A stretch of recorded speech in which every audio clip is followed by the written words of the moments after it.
অতএব মাতৃজাতিকে অবহেলা করে কখনো কেউ বড় হতে পারবেন না। আবার বলি, এই মাতৃজাতিকে আপনারা শ্রদ্ধা করবেন। আমরা হিন্দুরা মেয়েদেরকে পূজা করি না, আমরা বলি ইয়া দেবী সর্বভূতেষু মাতৃরূপেণ সংস্থিতা নমস্তস্যৈ নমস্তস্যৈ নমস্তস্যৈ নমো নমঃ। পরিশেষে স্বামী প্রণবানন্দের অভয় বাণী শুনুন, স্বামী প্রণবাनंदर अभय वाणी सुनून। मेरे साथ भाव का संबंध है, जिसमें भाव है वही यदि पृथ्वी के अपर प्रांत में रहता है, मेरे तपशक्ति उनके सर्वदा सर्वस्थान पर रक्षा कवच के भांति रक्षा करें।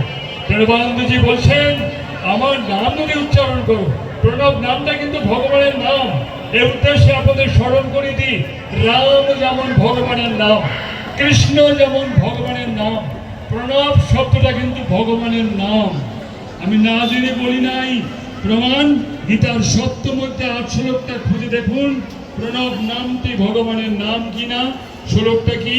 রসহমপ্সু কৌন্তেয় প্রভা অস্মি শশি সূর্যয়ঃ প্রণব সর্ববেদেষু শব্দোখে পৌরুষু।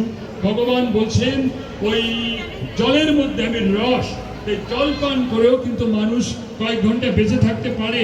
আর চন্দ্র সূর্যের প্রভাব ওটা ভগবানের শক্তি।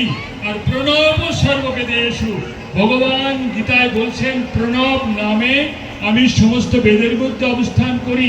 অতএব প্রণব কিন্তু ভগবানের একটি নাম। আর প্রণবানন্দ, প্রণবের সাথে আনন্দ যোগ করে হয়েছে প্রণবানন্দ। এই প্রণব শব্দটা কিন্তু ভগবানের নাম, এটা কিন্তু মনে রাখবেন। প্রণব শব্দের আরেকটি নাম ওমকার।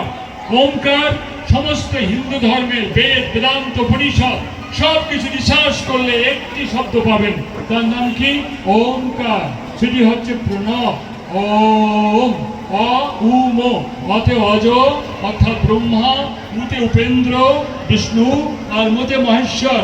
ওম ওম, এই উচ্চারণ কিন্তু ঠিক। কিন্তু এখনো কোন কোন পুরোহিত মশাই আজও বলছেন কি, এ মেয়েরা ওম বলতে পারবে না, তুমি নিম্ন জাতি, তুমি ওম বলতে পারবে না। এ সমস্ত পুরোহিত মশাইদের মধ্যে যদি কেউ এই মিটিংয়ে থাকেন, আমার সাথে দয়া করে দেখা করবেন। ওমকার উচ্চারণ করতে সবাই পারবে, ওমকার উচ্চারণ করতে বন্ধ করার অধিকার আপনার নেই, আপনার নেই, আপনার নেই। আপনি কি বলবেন? হ্যাঁ, পুরোহিত দর্পণে লেখা আছে, কিন্তু গীতায় তো লেখা নেই। গীতা আমার সুপ্রিম কোর্ট। যখন আমাদের মধ্যে তর্ক বিতর্ক উপস্থিত হবে, গীতার মত গ্রহণ করব। গীতার মত গ্রহণ করলে আমাদের সব সমাধান হয়ে যাবে। গীতা পড়তে গেলেই তো বলতে হচ্ছে ওম পাঠ্যায় প্রতিবোধিতাম।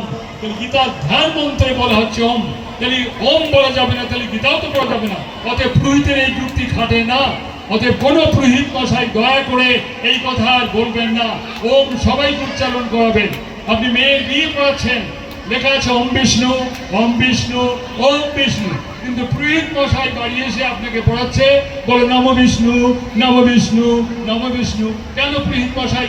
ওমকার লেখা আছে ওম বিষ্ণু, আর আপনি নম বিষ্ণু কেন বলছেন? হ্যাঁ, পুরোহিত মশাই আর কোনো যুক্তি নাই। হ্যাঁ, তুমি তো নিম্ন বর্ণের হিন্দু, তুমি ওম বলতে পারবে না। এরকম কোন পুরোহিত যদি থাকেন আমার সাথে কথা বলতে পারেন। আমি বলতে চাই ওম সবাই বলতে পারে। যজুর্বেদ আপনি পড়েছেন পুরোহিত মশাই? যজুর্বেদ পড়েছেন? যথেমং বাচং কল্যাণী বাদ্যানি জানেভ্য ব্রহ্মরাজন্যভ্যং শুদ্ধায় চার্যায় চষায় চরণায় চ। আমার যজুর্বেদ বলছে ব্রাহ্মণ, বৈশ্য, ক্ষত্রিয়, শূদ্র, হীন, অন্ত সবাই এই বেদবাণী বলতে পারে। আর আপনি কিনা বলেন তুমি নিম্ন বর্ণের হিন্দু বলতে পারবে না। এই সমস্ত পৌরোহিত্য বিদ্যা থেকে এই সমস্ত মুছে ফেলুন। সবাইকে ওমকার বলাতে হবে। প্রণবানন্দজি গিয়েছেন বরিশালে, বরিশালে অনুন্নত হিন্দু এলাকায় যে তিনি প্রচার করছেন, তার অনুসারীদের বলছেন চারিদিকে বলে এসো। প্রণবানন্দজি এসেছেন, তিনি সবাইকে বেদ মন্ত্রে দীক্ষা দেবেন।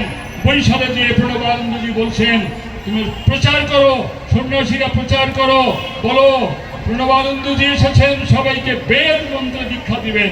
এই হচ্ছে প্রণবানন্দজি মহারাজের মহান আদর্শ। প্রিয় ভক্তবৃন্দ, তাই শেষ করতে যাচ্ছি। কেননা এরপরে গুরু পূজা আছে, রাত হয়ে যাচ্ছে।